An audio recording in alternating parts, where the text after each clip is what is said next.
इससे पहले आज नासिक पहुंचते ही पीएम नरेंद्र मोदी ने एक रोड शो किया जिसमें प्रधानमंत्री के साथ मुख्यमंत्री एकनाथ शिंदे, डिप्टी सीएम देवेंद्र फडणवीस और अजित पवार भी मौजूद रहे।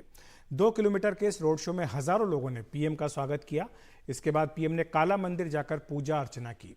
मंदिर में पूजा के बाद उन्होंने 27वें राष्ट्रीय युवा महोत्सव का उद्घाटन किया, जिसमें युवाओं ने खास नाट्य प्रस्तुति की।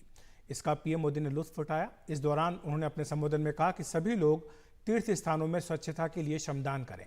अमृतकाल का समय युवाओं के लिए सुनहरा समय है और मेड इन इंडिया से नई चेतना जागी है।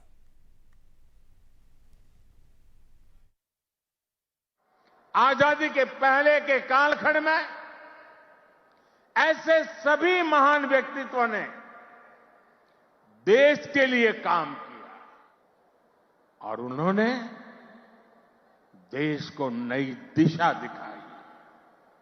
अब अमृतकाल के इस कालखंड में आज वो दायित्व आप सभी मेरे युवा साथियों के कंधों पर है। अगर आप सक्रिय राजनीति में आते हैं तो आप परिवारवाद की राजनीति के प्रभाव को उतना ही कम करेंगे। आप जानते हैं कि परिवारवाद की राजनीति ने देश का कितना नुकसान किया है। लोकतंत्र में भागीदारी का एक और महत्वपूर्ण तरीका है कि आप अपनी राय वोट के जरिए जाहिर करें। आप में से बहुत से लोग ऐसे होंगे जो इस बार जीवन में पहली बार वोट डालेंगे। फर्स्ट टाइम वोटर्स हमारे लोकतंत्र में नई ऊर्जा और शक्ति ला सकते हैं। पीएम मोदी ने लोगों से मंदिरों तथा तीर्थ स्थलों की सफाई करने के लिए अभियान चलाने की अपील भी की। उन्होंने आज खुद नासिक के कालाराम मंदिर में साफ सफाई की।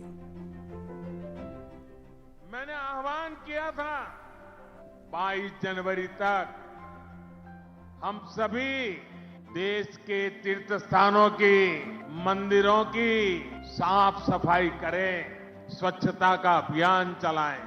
आज मुझे कालाराम और पीएम मोदी ने नासिक में राम कथा कुंड और कालाराम मंदिर भी वहां पहुंचे। यहां उन्होंने पूजा अर्चना कर 11 दिनों के अपने विशेष अनुष्ठान की शुरुआत की।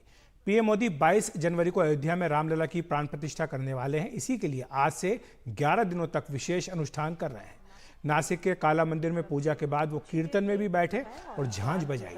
वहां से पीएम मोदी गोदावरी के तट पर रामकुंड गए, जहां उन्होंने पूजा और आरती की। वहां उन्हें पारंपरिक पगड़ी भी भेंट की गई। काफी संख्या में लोग उमड़े और प्रधानमंत्री का स्वागत। और नासिक में आज 11 दिनों का विशेष अनुष्ठान शुरू करने से पहले सुबह पीएम नरेंद्र मोदी ने एक ऑडियो संदेश के जरिए अपनी भावनाओं को व्यक्त किया। इस ऑडियो संदेश में उन्होंने कहा कि कई पीढ़ियों का सपना साकार हो रहा है। मैं इस समय भाव विभोर हूँ, भावुक हूँ। पुण्य अवसर का साक्षी बनने का सौभाग्य मिला है। हर ओर राम के नाम की धूम है। ऐतिहासिक पवित्र पल का इंतजार है। आज से 11 दिनों का विशेष अनुष्ठान शुरू कर रहा हूँ।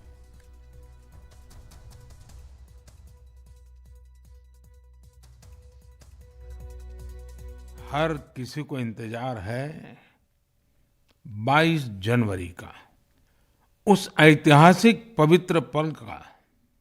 और अब अयोध्या में रामलला की प्राण प्रतिष्ठा में केवल 11 दिन ही बचे हैं। मेरा सौभाग्य है कि मुझे भी इस पुण्य अवसर का साक्षी बनने का अवसर मिल रहा है। ये मेरे लिए कल्पनातीत अनुभूतियों का समय है। मैं भावुक हूं, भाव विह्वल हूं। मैं पहली बार जीवन में इस तरह के मनोभाव से गुजर रहा हूं। मैं एक अलग ही भाव भक्ति की अनुभूति कर रहा हूं। मेरे अंतर मन की ये भाव यात्रा मेरे लिए अभिव्यक्ति का नहीं, अनुभूति का अवसर है। प्रभु ने मुझे सभी भारतवासियों का प्रतिनिधित्व करने का निमित्त बनाया है। निमित्त मात्रम भव सव्य साचिन।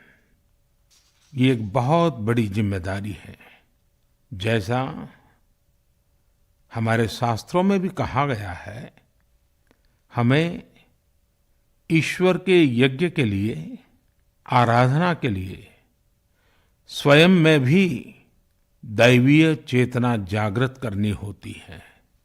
इसके लिए शास्त्रों में व्रत और कठोर नियम बताए गए हैं, जिन्हें प्राण प्रतिष्ठा से पहले पालन करना होता है।